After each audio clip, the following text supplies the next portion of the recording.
We shared everything, until that night shattered the fragile piece of our friendship.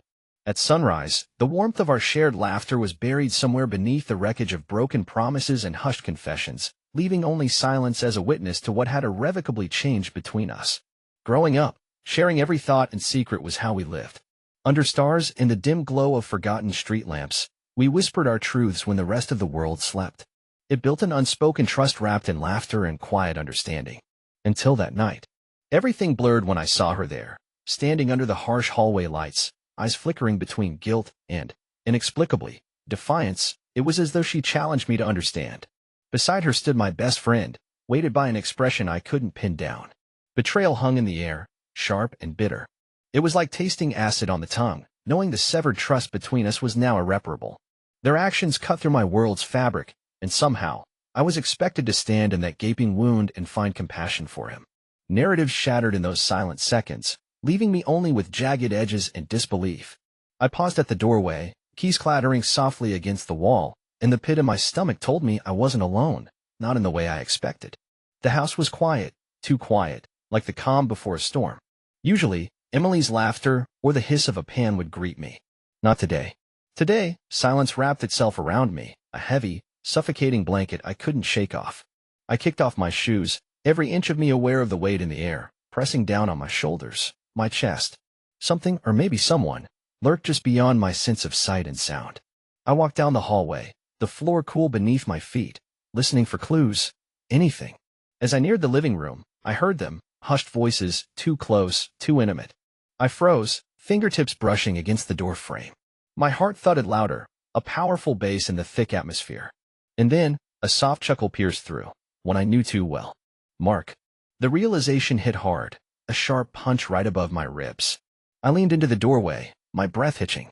There they were, framed through the half-open door, Mark's hand resting intimately on Emily's back. They were on the couch, too close. She was smiling at something he said, a smile that once only belonged to me. The sight twisted my insides, a fire fueled by betrayal and disbelief.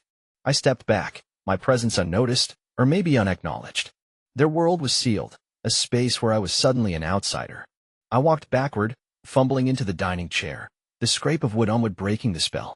Silence fell again, but now it felt different, charged, waiting for an explosion.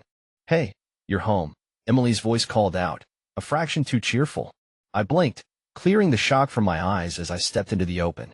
Yeah, I said flatly, trying to layer my words with normalcy, though my skin buzzed with anything but. Mark stood up, his usual easy grin stretched impossibly wide, as if trying to mask something or maybe everything I had caught. Mark stopped by to drop some papers, Emily explained, her tone too crisp, rehearsed. But her eyes betrayed her, flitting between Mark and me with a nervous energy. Right, I nodded, each beat of my heart a gigantic question mark, pounding out doubts and truths in equal measure. Mark clapped a hand on my back, too hard, too eager. We missed you, man. Thought I'd stick around. I looked at him, trying to see it, whether this was just a misunderstanding or the evidence of a deeper fracture. But any attempts to deny it crumbled beneath the weight of intuition. Mark met my gaze, his eyes steady, betraying nothing more. Yet everything felt revealed. The invisible line between us just became a canyon, a chasm where trust once stood. Emily crossed her arms, a defensive gesture she pretended was casual. And there it was, an unspoken truth, hanging in the air like an overcast sky. Emily and Mark were bathed in the cold fluorescent light of the kitchen when I walked in, my heart a relentless drumline against my ribs. Silence wrapped itself around us, a suffocating shroud. Emily's gaze flickered from Mark to me, a barely concealed panic shimmering in her eyes, while Mark's hands were clenched wide on the edge of the kitchen counter, already bracing for the impact. My voice barely crawled out, cracked and vulnerable. Why? Emily looked away, her silence infuriating. Mark cleared his throat, a futile attempt to muster some authority. Listen, it's not what you think. I couldn't believe he thought that line could work. A bitter laugh escaped me, sharp and jagged. Not what I think. So you didn't sleep with her? My words felt like shards of glass, cutting through the denial hanging in the air. Mark shifted uncomfortably, his mouth opening and closing like a fish gasping on dry land. You owe me this understanding, he managed, the sentence hanging lifelessly between us. My mind recoiled, struggling to wrap itself around the grotesque reality of his betrayal. The words were supposed to mean something, I assumed, a key into a secret cavern of excuses and rationale. You really think you can stand there and ask for understanding? My voice wavered on the edge of a scream, raw and venomous. Emily flinched at the tension, a small twitch that betrayed her attempts at stoicism. Mark's eyes were pleading, desperate. It just happened. I never wanted this. You have to believe me. Something inside me tremored, fracturing like thin ice under feet too heavy to tread softly. I swallowed hard, trying to process the avalanche of new truths. Happen. I repeated, my voice echoing hollowly back at me. Like a car accident or a storm. Jesus, Mark. His shoulders slumped, defeated. It wasn't meant to hurt you. And yet, here we are. I spat back, each word a bullet finding its mark. My head spun with the speed of the spiraling descent. The room contracted around us, the air thinning with every passing second, choking everything but this moment of unbearable betrayal. Emily just stood there, a silent silhouette against the chaos we were unfurling. Desperation clawed at my insides as I looked at her, needing an explanation, a sign of regret on her part, something to tether this madness back to sanity. Emily? Was any of it real? Did I mean anything? She finally spoke, her voice barely a whisper. I never wanted you to find out this way. I laughed then, a harsh, crusty sound. That's supposed to make this better? Like finding out quietly would have softened the blow? I could feel the last vestiges of denial slipping away, ruthlessly exposing the raw nerve of betrayal. Nothing would ever be the same, the fracture lines spidering out from this moment, dividing everything into before and after, where trust was nothing more than a memory crumbling into dust between us. I stumbled out of my apartment, the slam of the door still echoing against my eardrums, like a cruel reminder that I couldn't escape. The cool air clawed at my skin, but I barely noticed as I walked. Each step was heavy, as though the ground might crack open beneath me and swallow me whole. My eyes fixed ahead, unseeing, memories crashing into me like relentless waves. Her words circled my mind, poisonous, etching themselves into my consciousness like a stubborn tattoo. I needed somewhere, anywhere but here. The garden shed loomed before me, forgotten by time, but it pulled me in like an old friend. The door creaked open, a familiar sound that seemed more comforting than it should have. Inside, dust floated lazily through shafts of muted light. The earthy scent of old wood and soil hit me the moment I stepped inside. My sanctuary. I sank onto the dusty floor, the earthy scent masking the raw ache in my chest. I just needed one moment, one breath to understand it all. Darkness crept in through the cracks, swallowing every corner, but I welcomed it. My head fell back against the wall. The cool press of wood against my skull was grounding. Memories swirled in the thickened air, bringing images of smiles and laughter, now marred with the revelation. I wanted to scream, to thrash against the unfairness, but the silence absorbed me, held me captive. How could everything be so twisted? In the weave of time, my trust and love, intricately intertwined with betrayal. Each thread, dyed with promises and whispers now stained dark, impossible to unravel. I let out a breath I didn't know I was holding, the exhale releasing a shudder that broke the stillness. I thought of them, my friend, my brother in all but blood. The architecture of every memory built, now unstable, a house of cards ready to collapse. This isn't real, I whispered, almost silently, convincing no one. My voice, rough and jagged in the enclosed space, startled me. I craved clarity, but every thought was a muddy pool I couldn't wade through. I traced the scarred wood floor with my fingertips, the texture grounding me back into the moment. The past caged me, but the present pressed heavily, laying its new scars bare. Betrayal always felt abstract, something that happened to other people until it tore into you with indiscriminate claws. The air felt thinner here, somehow purer than the stale betrayal left in its wake outside. If I could just figure it out, like untangling a knotted string, everything would somehow slip back into place. But the truth was I no longer knew which way was up. All I had to hold onto was this small, neglected piece of the world and the pounding cadence of my own confused heart. I let my eyes flutter closed, searching for resolve in the dark. The road stretched ahead of me, a dark ribbon winding through the emptiness, promising nothing but more of the same. Yet, I kept driving, the hum of the engine a steady companion. Memories came unbidden, each mile a trigger, guiding me through scenes I no longer wished to replay. I remembered our wedding day, a bright, sun-drenched morning that felt orchestrated by some divine intuition. Her smile had been infectious, a beacon that drew every eye to our union. The world had seemed to shrink around us, containing just our laughter, our promises, our love. The image of her, spinning in that perfectly chosen dress, inhaled joy and exhaled hope. I could almost taste the air again, a cocktail of anticipation and certainty. But now, in this silence, that memory felt hollow, a trick of the past that mocked the present with its impossible perfection. It wasn't just the wedding, it was also those endless road trips, the ones where we talked until our words blurred with the passing scenery. Each bend in the road had carried fresh secrets, whispered dreams woven into the music that filled our tiny, shared world.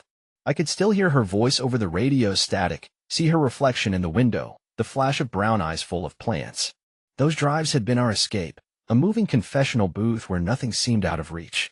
But here I was, driving alone, the air heavy with the absence of her voice, the mocking echo of past conversations.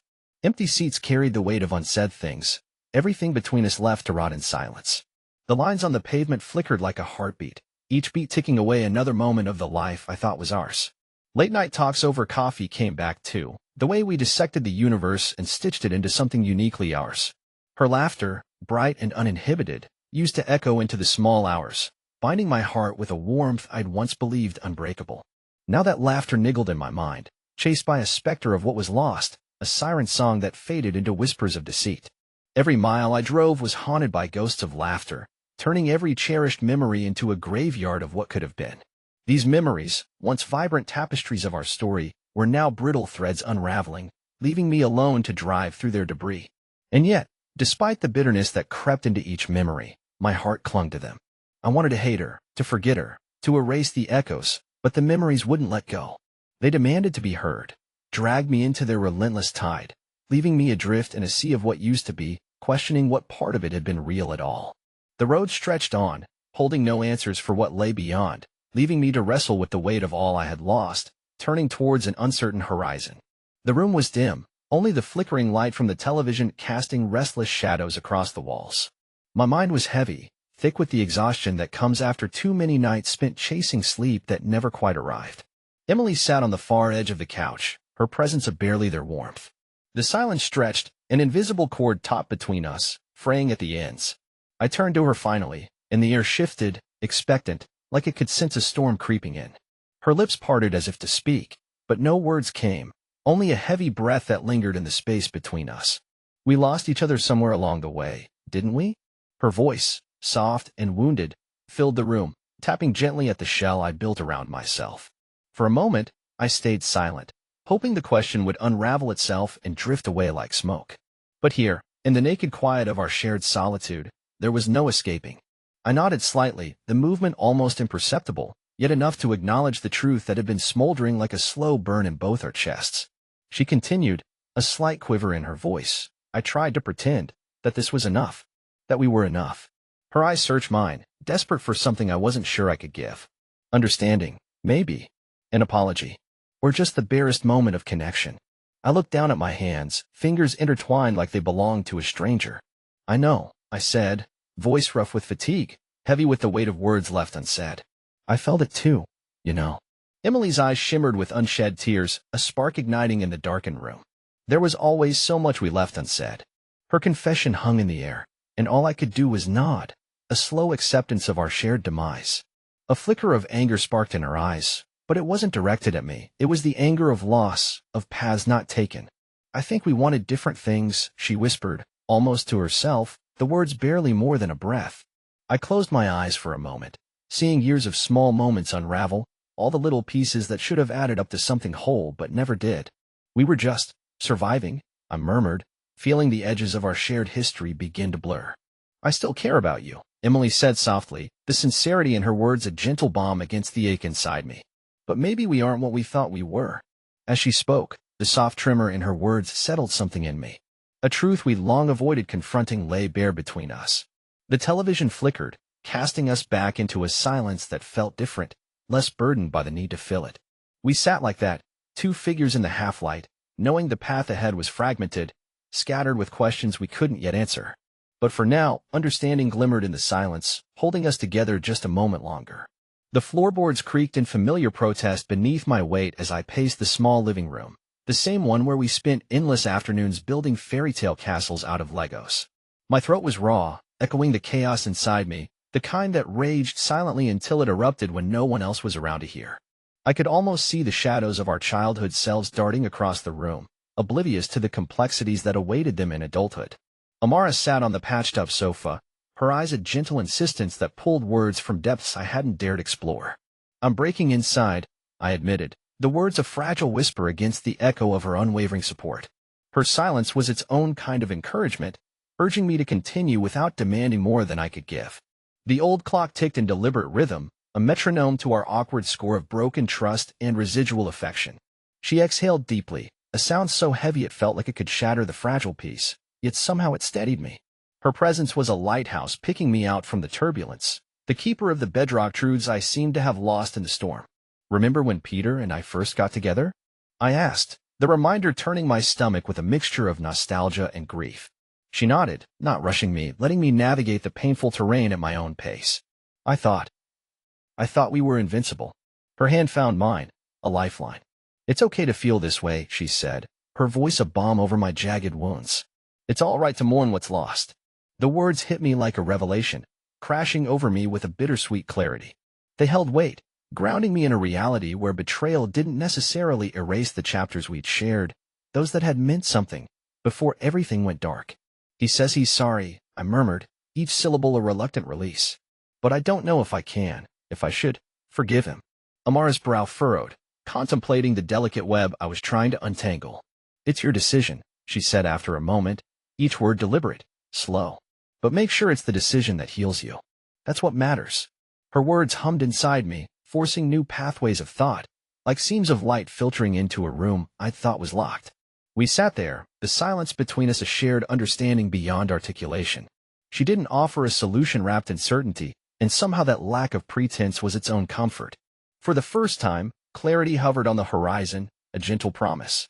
Perhaps healing wasn't about finding the right answers, but being willing to confront the truths we feared. As her hand squeezed mine once more, I felt anchored, ready to face whatever came next. The air in the park was crisp, the kind of crisp that cuts through the fog clouding your mind. I watched my breath puff ahead like little ghosts fleeing my body.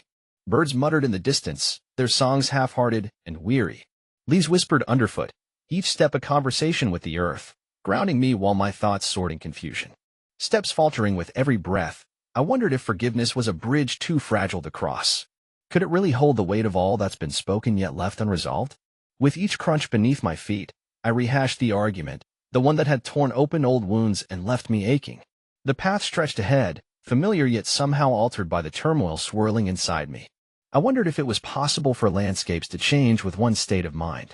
Was I still the person I was before? Or had the argument shifted something inside, rerouted my inner compass? Friendship had always felt like firm ground, but now it seemed more like quicksand. I pondered the demands of loyalty, how sometimes it asked more of us than we were willing to give, how it lingered like a shadow that stretched too far. I could almost hear the echo of laughter beneath the canopy of trees, sweeter days when friendship was uncomplicated. But there, beneath the surface, a quieter voice reminded me of boundaries, of the line between preserving oneself and losing oneself in another's chaos. The park, usually bustling with families and joggers, felt strangely empty, like a canvas stripped bare, each bare branch marking a page in my ongoing struggle between mercy and self-preservation. A chill wind curled around my neck, pulling my jacket closer. I stopped at a bench, alone now in the world, just a man and his thoughts. Closing my eyes, I saw their face flash behind my eyelids, the look of hurt they wore like an accusation. Was my pride worth the pain? Or was there a middle ground where apologies and acknowledgments met, shaking hands over broken bridges? The shiver inside me trembled toward a decision, the words unspoken weighing more than any uttered apology. Could silence itself be a form of healing, or perhaps an open wound waiting for balm? In the deep part of my soul, where truths reside, a yearning stirred, for peace, for closure, but at what cost? A single leaf spiraled from its branch, twirling gracefully to the ground below. Watching it descend, I thought of surrender, of letting go, how perhaps the trees knew best how to embrace change without fear. I imagined my own burdens as leaves, ready to fall, with me, ready to let them. Inhaling the park's familiar scent, I rose from the bench, no clearer than before, yet feeling something faintly shift. Maybe today wasn't about finding answers, but about acknowledging the questions, sitting with them until they unwound in their own time. The path home awaited, a mirror to the inner journey, every step a testament to the ongoing dialogue between heart and head. The keys clinked together in my hand, metallic confessions of what was about to unfold. The car engine shuttered off, leaving only the hollow silence of the driveway. I sat there for a moment, the echoes of reality pressing in from all sides, a moss slowly closing around me. Ready to face the wreckage, I took a deep breath, the weight of my world balanced on the edge of a precipice. The decision was no longer a distant specter. It was here, painted in bold strokes across the door that separated me from the truth. The house stood quiet, deceptive stillness, reminiscent of times long past before truths were unsheathed. My hand trembled, grasping the door handle as if it were a lifeline tossed into the storm. The inevitable swell of choice roiled beneath the surface, drawing me steadily toward confrontation. Stepping inside, the familiar smell of home greeted me, underscored by the bitter scent of anticipation. There they were, in the living room. Emily sat on the edge of the couch, her eyes swollen, lips pressed thin, a shadow flickering across her face as the evening sun cast its amber glow through the window. Mark stood by the mantel, his back turned, fingers absently tracing the grain of the wooden ledge. I tried to speak, but the words crumbled on my tongue, crumbling like ashes in the air. Seems even breath was a luxury in the vacuum of raw emotion. Emily's gaze found mine, laced with a myriad of moments frozen in time. Love, betrayal, a silent plea wrapped in barbed defenses. Mark turned slowly, his expression a mirror, reflecting the tangled knot that had become our lives. Where do we go from here? Emily's voice was a whisper, barely audible over the roaring blood filling my ears. The gravity of her question crashed down on me, forcing the swell of inevitability tighter around my throat. Mark's eyes bore into mine, demanding an answer, an explanation, a path through the chaos we had created. The weight of their expectations, the vulnerability and fear that nestled between each heartbeat, pressed hard against my chest. This isn't easy, I began, the words scraping their way out, raw and jagged. But we need to figure out what this means for all of us. We stood, a tableau of pain and possibility, suspended in the fragile web of awaited forgiveness and unresolved fury. Emily's face softened, an inch, as if testing the waters of reconciliation. Mark remained, arms folded, a bulwark of uncertainty, eyes flickering between us like a dance with a much darker past. I just want us to be honest about what we really need. Or if this is the end, I managed, my voice steadier than my heart, which thundered like a war drum beneath my ribs. Emily nodded slowly, her hand reaching out, fingertips brushing against the table between us. I paused, the silence underscored by a single truth wedged in potential. Whatever lay ahead, we would face it. Together or apart, resolution hovered, demanding a choice. The kitchen felt smaller than usual, as if the walls had crept closer overnight in quiet conspiracy. The light above us flickered, casting hesitant shadows that danced with volatile energies. My hands rested on the cool edge of the countertop, grounding me, a desperate tether to reality I wasn't sure existed anymore. Jake stood by the window, silhouetted against the pale moonlight.